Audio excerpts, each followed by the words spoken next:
কাক লৈ উত্তপ্ত পৰিৱেশে তামুলপুৰ আঞ্চলিক ছাত্ৰ সন্থাৰ কাৰ্যালয়ৰ সন্মুখত জোৰ সমদলত বাধা প্ৰদান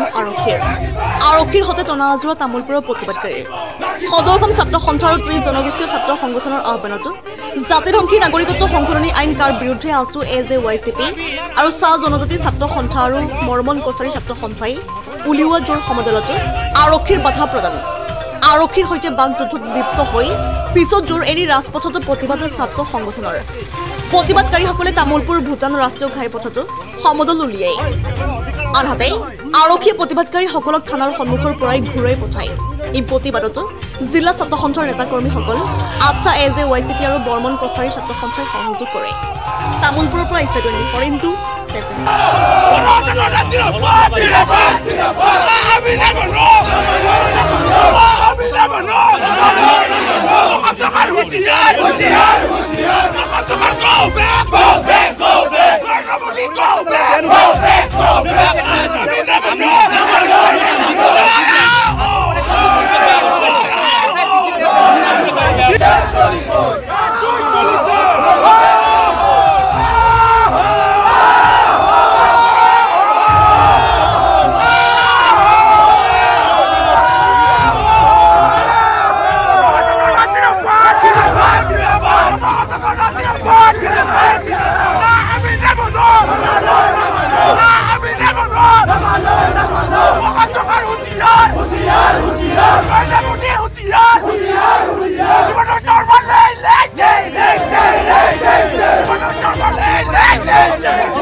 জিলা ছাত্ৰ সন্থাই আজি কা আইনৰ জঘন্য আইন অসম চুক্তি উলংঘন কৰা এখন আইন জঘন্য অসাংবিধানিক এখন আইন এই আইনখন বাতিল কৰাৰ দাবীত আমি আজি সদৌ তামুলপুৰ জিলা ছাত্ৰ সন্থাই এই কাৰ্যসূচী ৰূপায়ণ কৰিছোঁ আমাৰ কেন্দ্ৰীয় গৃহমন্ত্ৰী ডাঙৰীয়ালৈ এটাই প্ৰশ্ন থাকিব এই প্ৰশ্নটো হৈছে উত্তৰ পূৰ্বাঞ্চলৰ ইনাৰ লাইন পাৰমিট থকা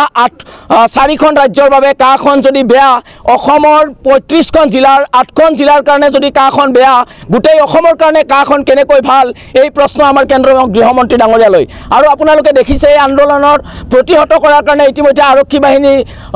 সাজু হৈছে আমি ইয়াৰ পৰা আপোনালোকৰ জৰিয়তে এটা স্পষ্ট বাৰ্তা প্ৰেৰণ কৰিব খুজিছোঁ সদৌ অসম ছাত্ৰ সন্থাই শান্তিপূৰ্ণভাৱে শৃংখলাবদ্ধভাৱে গণতান্ত্ৰিক আন্দোলন কৰিছে এই আন্দোলনত ভীতিগ্ৰস্ত হৈ মুখ্যমন্ত্ৰী হিমন্ত বিশ্ব শৰ্মা ডাঙৰীয়াই প্ৰশাসন যন্ত্ৰ ব্যৱহাৰ কৰি এই আন্দোলন মষিমূৰ কৰাৰ চেষ্টা কৰিছে তেওঁ সঘনাই কৈ থাকে যে অসমত আন্দোলনৰ পৰিৱেশ নাই অসমৰ জাতীয় জীৱন যেতিয়া বিপন্ন হ'ব অসমৰ অস্তিত্ব যেতিয়া শংকিত হ'ব অসমৰ যেতিয়া ভাষা সাহিত্য সংস্কৃতি যেতিয়া সংকটত পৰিব তেতিয়া সদৌ অসম ছাত্ৰ সন্থাই আন্দোলন কৰিছে সদৌ অসম ছাত্ৰ সন্থাৰ এটা দীঘলীয়া ইতিহাস আছে এতিয়া আপোনালোকে দেখিছে কাৰ জৰিয়তে অবৈধ বাংলাদেশীক বৰ পীড়া পাৰি দিয়াৰ এটা প্ৰৱণতা তেওঁলোকে দেখুৱাইছে এই আন্দোলন কেব থাকোঁতেও আছিল আৰু এতিয়া কা থাকোঁতেও হৈছে এই আন্দোলনৰ জৰিয়তে ৰাজপথৰ সংগ্ৰাম